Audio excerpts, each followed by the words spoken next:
वालेकुम फ्रेंड्स, क्या हाल चाल है। माई सेल्फ कामरान फैसल एक न्यू वीडियो के साथ आया हूं और ये वीडियो जो है बेसिकली मैं डिस्कस करूंगा इस्लामोफोबिया के जो इशू है, जो मुस्लिम कंट्रीज को जो 1.7 बिलियन की पॉपुलेशन, इसके अंदर जो 57 मुस्लिम कंट्रीज हैं, इनको जो दरपेश अपनी आइडेंटिटी क्राइसिस का दरपेश है, जो अपने रिलीजियस सेंटीमेंट्स का एक मसला है, उसको मैं डिस्कस करूंगा। असल में ये जो मौजूद डिस्कस करने के लिए इसलिए भी कि recently I was watching a movie जहां पे मैंने देखा कि जो वहां पे पोर्ट्रे किया जाता है मुस्लिम्स को कि एक टेररिस्ट हैं, ये जो दाढ़ियों वाले होते हैं, ये जो मस्जिदों में जाते हैं, ये जो ब्राउन कलर्स के लोग होते हैं, ये एक टेररिस्ट हैं, ये एक नेगेटिव हैं, ये प्रॉब्लमेटिक हैं, ये एक्सट्रीमिस्ट हैं। जो इस तरह की थिंकिंग होती है, जो इस तरह के लोगों को टारगेट किया जाता है मुस्लिम्स को, ये गलत है। ये मुस्लिम्स की आइडेंटिटी के ऊपर मैं बात करूंगा कि और इस पे मैं मेरे जो आज टॉपिक डिस्कशन है उनमें सबसे पहला होगा कि व्हाट इज इस्लामोफोबिया, नेक्स्ट होगा कि व्हाई मुस्लिम उम्मा या Muslim leader should step up to counter this Islamophobia campaign. इसके बाद मैं बात करूंगा कि ये जो ग्रोइंग इस्लामोफोबिया है, इसके पीछे रीजंस क्या क्या हैं, और उसके बाद मैं बात करूंगा कि क्या क्या स्टेप्स लेने चाहिए ताकि हम मुस्लिम जो है मुस्लिम ये जो हमारे सेंटीमेंट्स हैं, जो इस्लाम है, इसको हम कैसे जो है प्रिजर्व कर सकते हैं। तो इसके बाद मैं कंक्लूड करूंगा अपनी सारी डिस्कशन को। और चलिए बात का आगाज करते हैं। इससे पहले मैं आपसे एक रिक्वेस्ट करना चाहूंगा कि आप सब जो है मेरे चैनल को सब्सक्राइब करें, शेयर करें, और जितना भी कोर्स है, जिसमें इंग्लिश का कोर्स है, जिसमें पाकिस्तान अफेयर है, जीके है, कल से मैं जीके की क्लासेस स्टार्ट कर रहा हूँ, उसको भी आप देखें। और जो वन पेपर के लिए, जॉब्स के लिए जो स्टूडेंट्स स्ट्रगल कर रहे हैं, उनको मैं एक अच्छा प्लेटफॉर्म पे एक अपने एक्सपीरियंस के साथ आप लोगों को एक मेथड बताऊंगा, एक मैप आउट ड्रा करेंगे, जिसके साथ आप जो है ना अपनी रिस्पेक्टेबल जॉब अटेन कर सकेंगे। बात का स्टार्ट करते हैं कि इस्लामोफोबिया क्या है। इस्लामोफोबिया एक्चुअली जो फेयर है, जो हेट है, जो प्रेजुड्यूस है, ये जो एक नफरत है बेसिकली जो इस्लाम के साथ है, जो मुस्लिम्स के साथ है, इसके ऊपर जो एक डिस्कोर्स तैयार किया जा रहा है, जो इसके ऊपर जो एक डिफरेंट लेजिस्लेशंस बनाई जा रही हैं, डिफरेंट मेथड्स क्रिएट किए जाते हैं कि मुस्लिम्स की आइडेंटिटी को डिसमेंटल करना है, डिस्ट्रॉय करना है। तो हमने देखा कि पूरी दुनिया के अंदर मुख्तलिफ मकामात के ऊपर, मस्जिदों के अंदर जो है मुस्लिम नमाजियों के ऊपर जो अटैक होता है, मुस्लिम जो फैमिलीज के ऊपर अटैक होता है, कुरान पाक की जाती है। इसके अलावा रसूलुल्लाह सल्लल्लाहु अलैहि वसल्लम की जो एक उनकी एक पूरी इतनी बड़ी ज़ात है, उसके ऊपर जो नेगेटिविटी के जो नाउज़ुबिल्लाह बनाए जाते हैं, कार्टून्स बनाए जाते हैं, उस सारी चीज़ों के ऊपर जो डिस्कशन आज होगी हमारी। अच्छा, इसके अंदर मैं ये बात डिस्कस करूंगा कि क्यों मुस्लिम उम्मा को स्टेप अप करना चाहिए और इस मामले के ऊपर जो है ना एक अपनी स्ट्रॉन्ग ऑर्गेनाइज किस्म की एक प्लानिंग करनी चाहिए।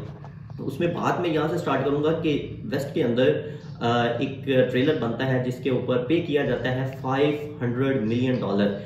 जो मूवी ट्रेलर होता है उसका नाम होता है इनोसेंस ऑफ मुस्लिम्स। उसके लिए जो ये इतनी पेमेंट की जाती है, उसका मकसद ये होता है कि मुसलमानों की जो या इस्लाम की डिफेमेशन है, इसके ऊपर वो कंटेंट तैयार करना होता है। अब जो ये मामला है, ये क्यों किया जाता है, उसकी रीज़न सिर्फ ये है कि जैसे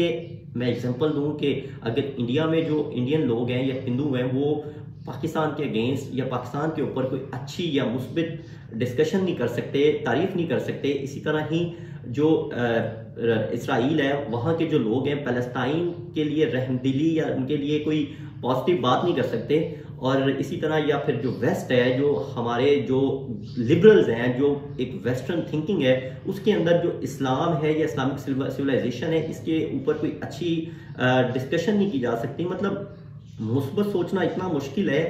जिसका सवाल ही नहीं पैदा हो सकता। मनफी तो सोचा जा सकता है लेकिन मुस्बत नहीं सोचा जा सकता। इसके अलावा मैं बात ये करूंगा कि जो ये कंपेन की जाती है जिसमें सोशल मीडिया को वो यूज़ करते हैं और सोशल मीडिया पे वो मुस्लिम्स को हार्म करने के लिए, एक इकोनॉमी को जो है वो थ्रेट करने के लिए वो एक ऐसा डिस्कोर्स प्रोड्यूस करते हैं जिसके ऊपर वो एक रिस्पांस देखते हैं और रिस्पांस वो चाहते होते हैं कि जी जो मुस्लिम्स हैं वो इंडिविजुअल्स वो रिस्पांस करें और एक अनार्की और कायोस क्रिएट करें, जिसमें बिजनेस है, जिसमें ट्रेड है, जिसमें जो पॉलिटिकल स्टेबिलिटी है, उसको जो है वो हार्म करें। तो वो इसमें काफ़ी हद तक जो है वो कामयाब होते हैं। जिस वजह से मैं ये चाहता हूँ कि ये जो एक टॉपिक है, इस टॉपिक के ऊपर जैसे जो हमारे प्रीवियस एक्स प्राइम मिनिस्टर थे, उन्होंने यूनाइटेड नेशन जनरल असेंबली के अंदर भी काफ़ी ज़्यादा इसके ऊपर डिस्कशन की, इस इशू को राइज किया। और इसके अलावा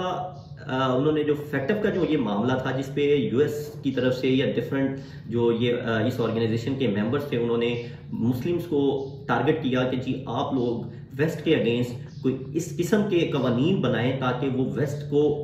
जो है बिल्कुल उनके जो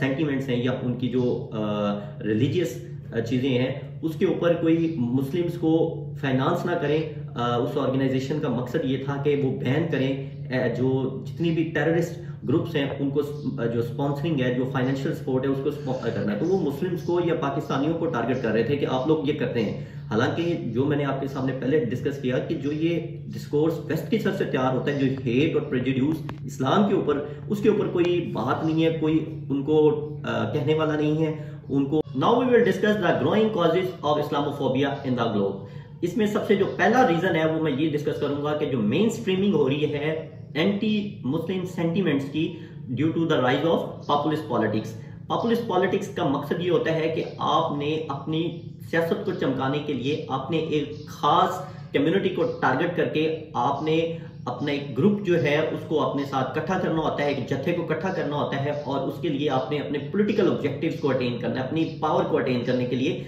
आपने सोशल कोहेजन को, यकजहती को, एक माशरे को, मिनॉरिटीज को की इज्जत को, वकार को, उनकी वैल्यूज को आप जो है ना आप ठेस पहुंचाते हो। इस मकसद के लिए जो इटली और नेदरलैंड और डिफरेंट ऑस्ट्रिया, इनमें डिफरेंट जो है पॉलिटिकल पार्टीज बनी गई हैं, फ्रीडम पार्टीज बनाई गई हैं और जिनका जो मकसद ये होता है कि आपने जो है वो ऐसा एजेंडा क्रिएट करना है, ऐसा मैनिफेस्टो क्रिएट करना है जिसमें आपने मुस्लिम जो पॉपुलेशन है वहां की, उनके अगेंस्ट आपने हेट, प्रेजुड्यूस, तासुब जो है, नफरत जो है ये फैलानी है। तो इसमें मैं ये बात करूंगा कि ये एक ऐसी सोच होती है, एक ऐसी परसेप्शन होती है, एक ऐसा नैरेटिव होता है कि जिसमें ये शो करना होता है, इसमें आपने तकलीबी वो जायजा बनाते हैं अपने लोगों को नेगेटिव जो ये थिंकिंग होती है इसके ऊपर लगाने के लिए कि हम लोग बेटर हैं, हमारा जो सोच है, हम लोग जो लोग एक अच्छी थिंकिंग रखते हैं और बाकी जो ये कम्युनिटी है ये एक नेगेटिव है, ये एक प्रॉब्लमेटिक है, ये एक्सट्रीमिस्ट है। तो इसमें जो है ये पॉपुलिस्ट पॉलिटिक्स के अंदर जो ये एंटी मुस्लिम सेंटीमेंट्स हैं ये बहुत ज्यादा देखने को आए हैं।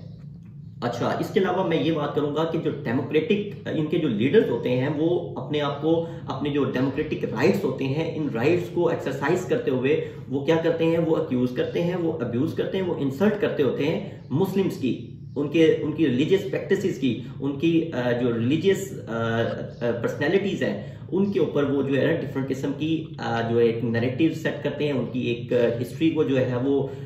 डिस्टॉर्ट करते होते हैं। तो अपनी पावर पॉलिटिक्स को, अपनी पॉपुलिस्ट पॉलिटिक्स को के इंटरेस्ट को पूरा करने के लिए वो ऐसी जो एक्टिविटीज को वो परफॉर्म करते हैं। अब जो दूसरा पॉइंट हम डिस्कस करेंगे जिसकी वजह से इस्लामोफोबिया जो है पूरी दुनिया में जो है ये स्प्रेड हो रहा है, उसमें जो एक पॉइंट ये भी है कि ये जो एक कल्चर होता है ना एहतराम का, किसी के रिलीजन का एहतराम, किसी की सकाफत का एहतराम, इसको तबाह करके, इसको गिरा के जो अपनी बेसिकली इन लोगों को एक टारगेट किया जाता है ना कि ये इसको निकाल दो, इन साइड को इसको साइड पे कर दो और बाकी जो है इन सबको फोकस कर लो। इस तरह की जो सोच होती है, जैसे मैंने पिछले पॉइंट में भी डिस्कस किया कि ये जो पॉपुलिस्ट पॉलिटिक्स होती है उसके अंदर ये जो पॉपुलिस्ट लीडर्स होते हैं उनकी एक थिंकिंग होती है जिसमें वो क्या करते हैं कि पॉलिटिक्स इस तरह करते हैं कि एथनिसिटी की बेस पे, रिलीजन की बेस पे, रेस की बेस पे वो ये नहीं देखते कि हमने कोई ब्रॉडर पॉलिसीज बनानी है, कोई इकोनॉमिक पॉलिसीज बनानी है, कोई हमने डेमोक्रेटिक वैल्यूज को, डेमोक्रेटिक कल्चर बनाना है, वो ऐसा नहीं सोचते, बल्कि वो अपनी पॉलिटिकल एजेंडे को अचीव करने के लिए वो ये एक जो बेसिकली उनका सोच होती है कि वो अंडरमाइन करते हैं, जिसको अंडरमाइन करते हैं ऐसा कल्चर, ऐसे कल्चर को अंडरमाइन करते हैं जिसमें रिस्पेक्ट देनी होती है, जिसमें टॉलरेंस रखनी होती है और ये मिनॉरिटीज के साथ खसूसी उनका ये तरीकाकार होता है। जिसमें मैं मिसाल दूंगा कि अभी करंटली जो है व्लादिमीर पुतिन जो रशिया के प्रेसिडेंट हैं वो बेसिकली यूक्रेन के ऊपर इन्वेड कर चुके हैं और उनका प्लान ये है, या ये वो एक परसेप्शन देते हैं कि वो अपनी इक़्तिदार को, अपनी वैल्यूज को बचा रहे हैं, प्रोटेक्ट कर रहे हैं, जो एक बिल्कुल गलत है, वो ह्यूमन राइट्स की वायलेशन कर रहे हैं। इसके अलावा अगर डोनाल्ड ट्रंप थे यूएस के प्रेसिडेंट, जो अमेरिका फर्स्ट की पॉलिसी थी, और अभी जो currently prime minister Narendra Modi जो है वो हिंदुओं की जो पार्टी है, जो हिंदुओं की जमात है या हिंदू जो एक सोसाइटी है उसको वो प्रोजेक्ट करते हैं, और जितने भी मिनॉरिटीज़ हैं वहाँ पे, सिख हैं या फिर मुस्लिम्स हैं, उनको बहुत ज़्यादा तनकीद का सामना है, बहुत ज़्यादा उनके साथ जो एक रवैया है, तनकीदी रवैया है। ये कुछ इसकी मिसालें हैं जिसमें हम बात करते होते हैं कि undermining the culture of respect, और इसमें मेन जो होती है ना थ्रू एक्सक्लूजन पॉलिसी होती है इनकी। Thank you. अच्छा, अब जो है ना एक और पॉइंट, जो एक रीज़न है जिसकी वजह से इस्लामोफोबिया जो है ये फैल रहा है, इस्लाम के खिलाफ नफरत जो है फैलती है, इसकी जो है एक मैनिफेस्टेशन जो एक निशानदेही नज़र आती है वो ये है कि जो वेस्ट है, जो मगरबी ममालिक हैं, उन्होंने ऐसी एंटी इमिग्रेशन मुस्लिम्स के खिलाफ, मतलब जो मुसलमान जो है ना वहाँ पे रह नहीं सकते, ऐसी पॉलिसीज़ बना दी हैं कि जिससे जो है ना हमें ये क्लियर लगता है, क्रिस्टल है कि जी इस्लाम को वो नफरत की निगाह से देखते हैं, मुस्लिम्स को वो प्रॉब्लमेटिक समझते हैं। इसकी एक जो हमारे पास एग्जांपल है वो ये है कि लास्ट जो एक्स यूएस प्रेसिडेंट थे, उन्होंने 7 मुस्लिम कंट्रीज़ को अपने मुल्क के अंदर मुस्लिम कंट्रीज़ के लोगों को आने के लिए बैन कर दिया था। वो 7 कंट्रीज़ में ईरान था, सीरिया था, सोमालिया था, इसके अलावा वहाँ पे यमन था, लिबिया था, और एक और कंट्री था लिबिया। इन 7 कंट्रीज़ को उसने बैन किया था कि वो यहाँ पे नहीं आएंगे। अब होता क्या है कि यूएस ने जो उसकी जो एक कोहेसिव और उसकी एक अग्रेसिव पॉलिसी है कि वो इन कंट्रीज़ के जो अगेंस्ट हैं, जो ओपोनेंट्स हैं, जिसमें सऊदी अरेबिया था, इसराइल है, इसके अलावा और डिफरेंट वहाँ भी हेजमोनिक स्टेट्स हैं, वहाँ को उनको वो करता है सपोर्ट, उनको वो वेपन्स के साथ सपोर्ट करता है, वो अपनी जो है